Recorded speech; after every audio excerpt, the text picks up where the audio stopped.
بعده هيك. في دمشق في ظل انتداب فرنسا وقعت حوادث لا تنسى. يا رب، يا الله، يا الله.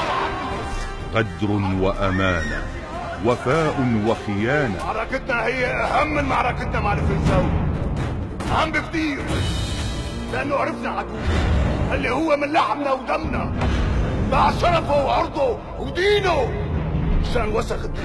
بشوف أبو عامر معلق مشنقته برا بالحارة، وبس هو وأبو عزه وسليم وأبو راتب كلهم هيك اليوم معلقين على المشان.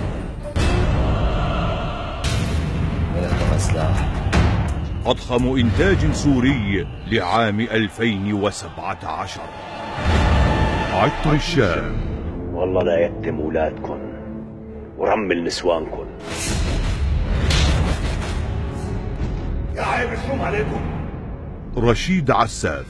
لك حالة وحدة عم تدمخوا بعض. عطر الشام في رمضان على الشرقية.